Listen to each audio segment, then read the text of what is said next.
প্রিয় দর্শক, স্বাগতম জানাচ্ছি সর্বশেষ আপডেট বাংলা সংবাদে। শুরুতেই জানিয়ে দেব সংবাদ শিরোনাম। শুরুতেই জানিয়ে দেব দিল্লির সঙ্গে পুনরায় দোস্তি ঢাকার, হাসিনার পথেই এগোচ্ছেন তারেক। বিস্তারিত থাকছে প্রতিবেদনে। এদিকে শেখ হাসিনা জামায়াত আমিরের দাবি এক, আতঙ্কিত তারেক রহমান। বিস্তারিত থাকছে প্রতিবেদনে। আরও জানিয়ে দিব সংসদ কারও ব্যক্তিগত সম্পত্তি নয়, এটি জনগণের সার্বভৌমত্বের কেন্দ্র।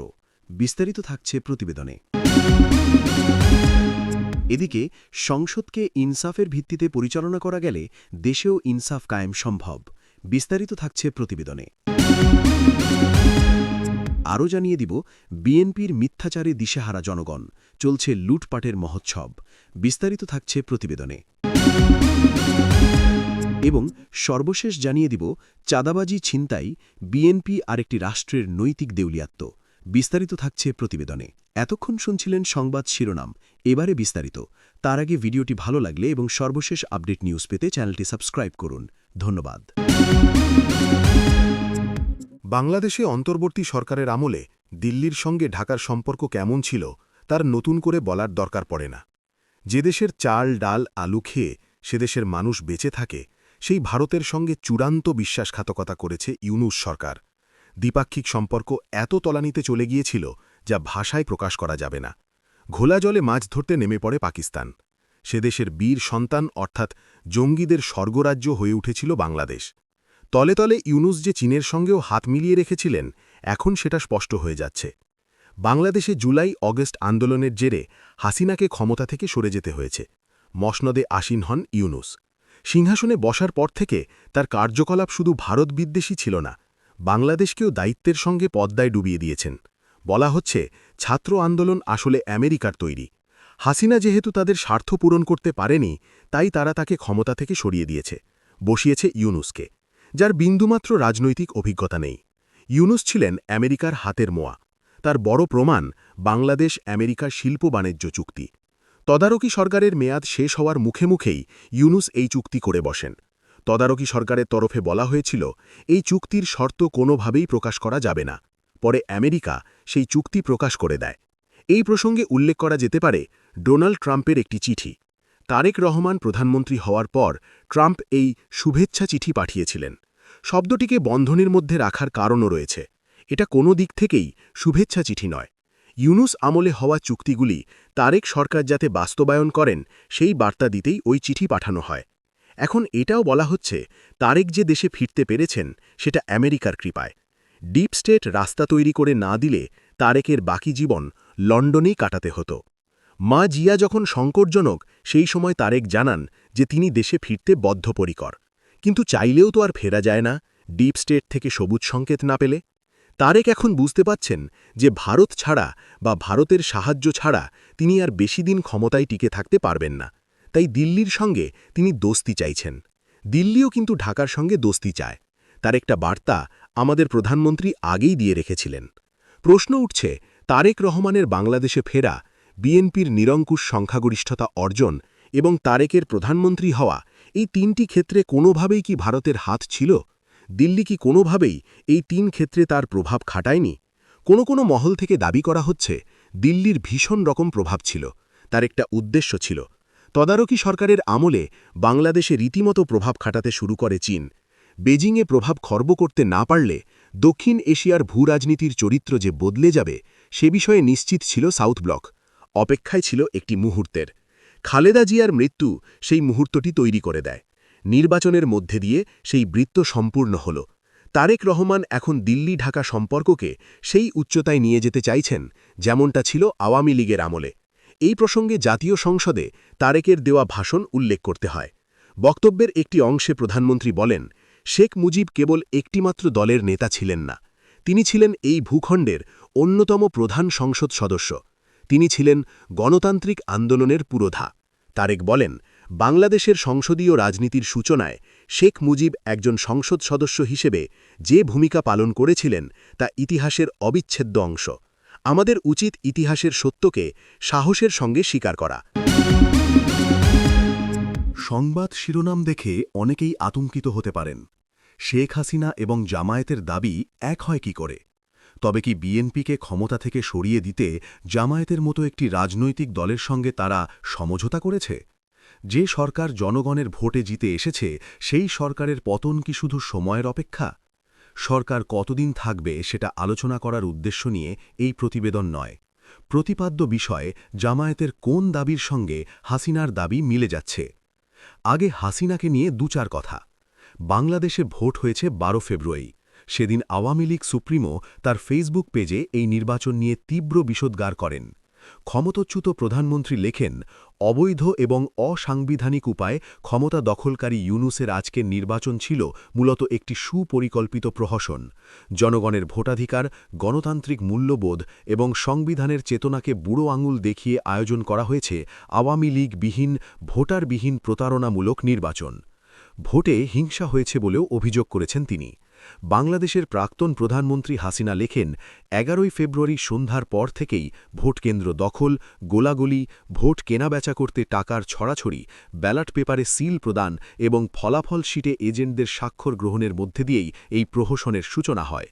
আওয়ামী লীগ সুপ্রিমো আরও লেখেন, আওয়ামী লীগবিহীন এই ভোট জনগণ বর্জন ও প্রত্যাখ্যান করেছেন। এ প্রসঙ্গে তিনি ভোটদানের পরিসংখ্যানও তুলে ধরেছেন। হাসিনা নিজের পোস্টে লিখেছেন, নির্বাচন কমিশনের বিবৃতি অনুযায়ী বৃহস্পতিবার সকাল ১১টা পর্যন্ত অর্থাৎ ৩.৫ ঘণ্টায় ভোট গ্রহণের হার ছিল মাত্র ১৪.৯৬%।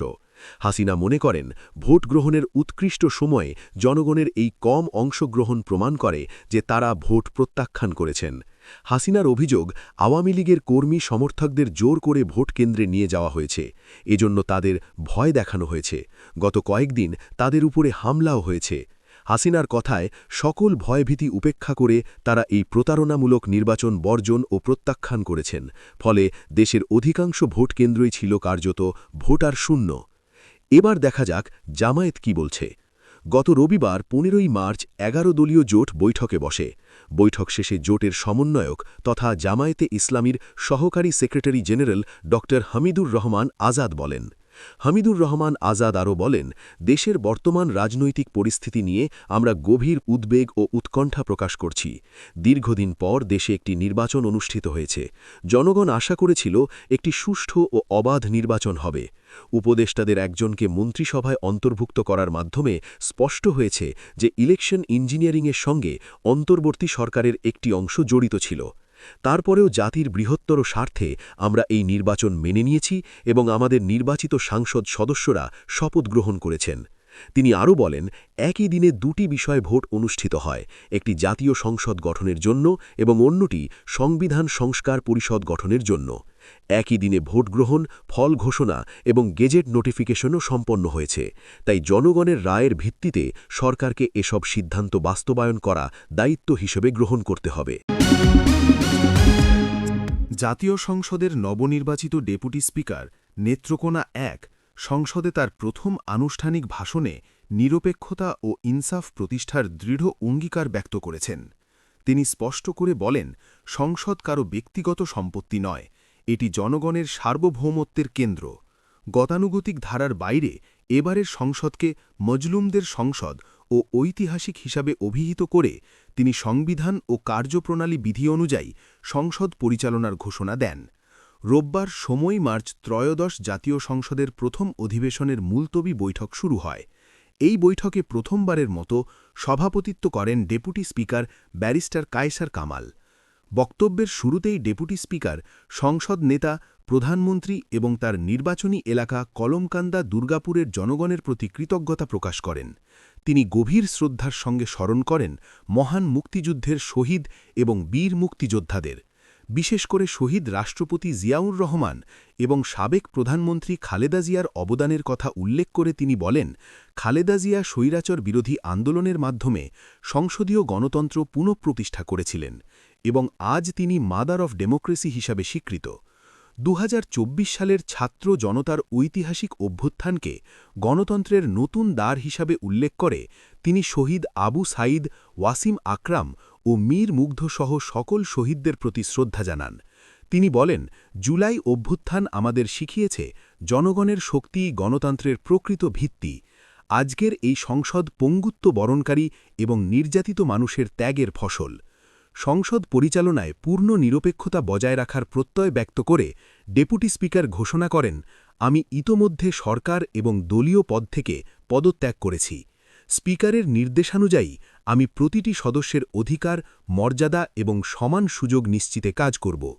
হজরত আবু বকর রদিয়াল্লাহুর আদর্শের কথা উল্লেখ করে তিনি সদস্যদের উদ্দেশ্যে বলেন, আমি সঠিক থাকলে আপনারা সাহায্য করবেন আর ভুল করলে শুধরে দেবেন, কারণ এই সংসদে আমার চেয়েও অভিজ্ঞ ও প্রজ্ঞাবান অনেকে আছেন। বাংলাদেশ জামায়াতে ইসলামীর আমির ও বিরোধী দলীয় নেতা ড শফিকুর রহমান বলেছেন, এই সংসদকে যদি ইনসাফের ভিত্তিতে পরিচালনা করা যায়, দেশেও ইনসাফের কায়েম করা সম্ভব হবে। রোববার ২৯ মার্চ বিকেলে সংসদে ডেপুটি স্পিকারকে আনুষ্ঠানিক শুভেচ্ছা জানানোর বক্তব্যকালে এসব কথা বলেন। তিনি বলেন, আপনি ডেপুটি স্পিকার নির্বাচিত হওয়ায় আপনাকে আনুষ্ঠানিকভাবে অভিনন্দন জানাচ্ছি। আপনি আজকে যে মনোভাব প্রকাশ করেছেন, বাংলাদেশের জনগণ এটাই কামনা করে। এই সংসদ দেশের সব কর্মকাণ্ডের কেন্দ্রবিন্দুকে পরিণত হোক। তিনি আরও বলেন, এই চেয়ারটি অত্যন্ত গুরুত্বপূর্ণ ইনসাফের চেয়ার। আপনি ইনসাফের বার্তা দিয়েছেন। আপনি নিরপেক্ষভাবে সবকিছুকে বিবেচনা নেবেন। যার যতটুকু পাওনা ততটুকু দেবেন। ডেপুটি স্পিকারকে আশ্বস্ত করে সংসদের বিরোধী দলীয় নেতা বলেন, আপনার দায়িত্ব পালনকালে নেওয়া সব পদক্ষেপে সহযোগিতা করে যাবে। নির্বাচনের মাধ্যমে রাষ্ট্রক্ষমতায় আসার প্রথম মাসেই গভীর সংকটে পড়েছে বিএনপি নেতৃত্বাধীন নতুন সরকার। একদিকে লুটপাট ও অব্যবস্থাপনায় বিপর্যস্ত অর্থনীতি, অন্যদিকে মন্ত্রীদের একের পর এক বিভ্রান্তিকর ও বাস্তবতা বিচ্ছিন্ন মন্তব্যে দিশেহারা হয়ে পড়েছেন সাধারণ মানুষ। বিশেষ করে ঈদযাত্রা ও দেশের অভ্যন্তরীণ জ্বালানি তেলের তীব্র সংকট নিয়ে সরকারের দায়িত্বশীল ব্যক্তিদের অসত্য বক্তব্য চরম ক্ষোভের সৃষ্টি করেছে জনমনে। ঈদযাত্রায় ভাড়া সন্ত্রাস ও মন্ত্রীর বিতর্কিত মন্তব্য। এবারের ঈদ উল ফিতরে সাধারণ মানুষের ভোগান্তি এবং অতিরিক্ত ভাড়া আদায় নিয়ে সড়ক পরিবহন ও সেতুমন্ত্রী শেখ রবিউল আলমের নানা মন্তব্য তীব্র বিতর্কের জন্ম দিয়েছে। ঈদযাত্রার পুরোটা সময় তিনি দাবি করেছেন, কোথাও অতিরিক্ত ভাড়া নেওয়া হচ্ছে না, বরং যাত্রীদের অভিযোগ যে ভাড়া কম নেওয়া হচ্ছে। তবে বাংলাদেশ যাত্রী কল্যাণ সমিতির পরিসংখ্যান বলছে ভিন্ন কথা। সমিতির মহাসচিব মোজাম্মেল হক চৌধুরী এক বিবৃতিতে জানান, পরিবহন মালিকদের নৈরাজ্য এবং সরকারের নজরদারির অভাবে গত ২০ বছরের রেকর্ড ভেঙেছে এবারের ভাড়া সন্ত্রাস। সমিতির তথ্যানুযায়ী ৮৭% বাস ও মিনিবাসে অতিরিক্ত ভাড়া আদায় করা হয়েছে। ৫৫০ টাকার ঢাকা পাবনা বা নাটোরের ভাড়া ঠেকেছে ১২০০ টাকায়। ৫০০ টাকার ঢাকা রংপুরের ভাড়া ঠেকেছে ১৫০০ টাকায়। সব মিলিয়ে দূরপাল্লার ৪০ লক্ষ ট্রিপে অতিরিক্ত ভাড়া আদায় হয়েছে প্রায় ১৪৮ কোটি টাকা। মন্ত্রীর স্বস্তিদায়ক ঈদযাত্রার দাবির বিপরীতে চন্দ্রায় ৩০ কিলোমিটার দীর্ঘ যানজট, সদরঘাটে বিশৃঙ্খলা এবং ট্রেনের বগি লাইনচ্যুত হয়ে অসংখ্য মানুষের আহত হওয়ার ঘটনা সরকারের ব্যবস্থাপনাগত দুর্বলতাকেই স্পষ্ট করেছে। ঈদযাত্রায় রেকর্ড প্রাণহানি। সরকারি হিসেবে সড়কে ৯২ দুর্ঘটনায় ১০০ জন নিহত হলেও বেসরকারি সংস্থা রোড সেফটি ফাউন্ডেশন জানিয়েছে ভিন্ন তথ্য। তাদের প্রাথমিক হিসেব অনুযায়ী ঈদের ছুটিতে ২৬৮টি সড়ক দুর্ঘটনায় ২০৪ জন নিহত এবং ৬ শতাধিক মানুষ আহত হয়েছেন। নির্বিঘ্ন ঈদযাত্রার সরকারি দাবির মুখে এই প্রাণহানি অতীতের যে কোনো রেকর্ডের চেয়ে বেশি। তেলের পর্যাপ্ত মজুদের দাবি, অথচ পাম্পে দীর্ঘ লাইন। দেশে জ্বালানি তেলের কোনো সংকট নেই এবং পর্যাপ্ত মজুদ রয়েছে বলে সম্প্রতি এক বিবৃতিতে দাবি করেন বিদ্যুৎ, জ্বালানি ও খনিজ সম্পদ মন্ত্রী ইকবাল হাসান মাহমুদ টুকু। তিনি সামাজিক যোগাযোগ মাধ্যমের তথ্যকে বিভ্রান্তিকর বলে উড়িয়ে দেন। জয়পুরহাটের কালাইয়ে একজন সাধারণ আড়ত ব্যবসায়ী সারা দিন বাজারে বাজারে ঘুরে পাওনা টাকা তুলেছেন। রাত ৮:৩০টায় বাড়ি ফিরছিলেন মোটরসাইকেলে। পথের মাঝে থামানো হল, বেধড়ক মারধর করা হল, আর ৮,৫১,০০০ টাকা ছিনিয়ে নেওয়া হল। যারা এই কাজটি করল তারা কোনো অজ্ঞাত সন্ত্রাসী না, তারা বিএনপির স্থানীয় নেতাকর্মী। গ্রেফতার হওয়া হারুন মাত্রাই ইউনিয়ন বিএনপির আহ্বায়ক কমিটির সদস্য। এখন প্রশ্ন করা দরকার, এই ঘটনাটা কি আলাদা কোনো বিচ্ছিন্ন ঘটনা, নাকি এটা একটা পরিচিত প্যাটার্নের অংশ? বিএনপি গত কয়েক মাস ধরে যেভাবে মাঠে নেমেছে, সেটা দেখলে যে কোনো সচেতন মানুষের পরিচিত লাগবে। চাঁদাবাজি, দখল, মারধর, ছিনতাই। দলের নাম ব্যবহার করে এলাকায় আধিপত্য বিস্তারের যে সংস্কৃতি বিএনপি তার জন্মলগ্ন থেকে বহন করে আসছে, সেটা আবার মাথাচাড়া দিয়ে উঠেছে। আর সামাজিক মাধ্যমে মানুষের প্রতিক্রিয়া দেখলে আরও বেশি গা শিউরে ওঠে। কেউ লিখছেন, ১৭ বছর লুটপাট বন্ধ ছিল, এখন বাপ ক্ষমতায়। কেউ বলছেন, দুদিন পর তো বের হয়েই যাবে, গ্রেফতার করে কি লাভ? কেউ আবার সান্ত্বনা দিচ্ছেন এই বলে যে রিজিকের মালিক আল্লাহ, চাঁদাবাজি তো উসিলা মাত্র। আর সবচেয়ে ভয়াবহ যুক্তিটি হল, দীর্ঘদিন থেকে না খেয়ে আছে, এটা তেমন কিছু না। এই মন্তব্যগুলো হাস্যরসের জায়গা থেকে করা হয়েছে সেটা বোঝা যায়, কিন্তু এর ভেতরে একটা ভয়ঙ্কর সত্য লুকিয়ে আছে। মানুষ এই পরিস্থিতিকে স্বাভাবিক ধরে নিতে শুরু করেছে। বিএনপি ক্ষমতায় আসলে এমনটাই হয়, এই ধারণাটা মানুষের মাথায় এতটাই গেঁথে গেছে যে তারা ক্ষোভ দেখালেও বিস্মিত হচ্ছে না। এটাই সবচেয়ে বিপজ্জনক জায়গা। এখন একটু পেছনে তাকানো দরকার। ১২ ফেব্রুয়ারি ২০২৬ তারিখে যে নির্বাচনের নাটক মঞ্চস্থ হল, সেটাতে দেশের প্রধান প্রধান রাজনৈতিক দলগুলোকে বাইরে রাখা হয়েছিল। জনগণ সেই ভোট বয়কট করেছিল। ভোট কেন্দ্রে মানুষ যায়নি। তারপরও একটি ফলাফল এলো, একটি সরকার গঠিত হল, মন্ত্রীরা শপথ নিলেন। যে সরকার জনগণের ভোটের বৈধতা ছাড়াই ক্ষমতায় বসে আছে, সেই সরকারের কাছ থেকে আইন শৃঙ্খলার কি জবাবদিহি আশা করা যায়? বিএনপি একটি দল হিসাবে এই দেশের রাজনীতিতে যতটুকু ক্ষতি করেছে, সেটার হিসেব দেওয়া শেষ হওয়ার নয়। জিয়াউর রহমান সেনা শাসনের মাধ্যমে ক্ষমতা দখল করে একটি রাজনৈতিক দল বানিয়েছিলেন। সেই দলের ভিত্তিটাই গণতান্ত্রিক ছিল না। ক্যান্টনমেন্টের ভেতর থেকে জন্ম নেওয়া একটি দল যখন গণতন্ত্রের কথা বলে, তখন সেটা শুনতে অনেকটা রঙ্গমঞ্চের সংলাপের মতো লাগে।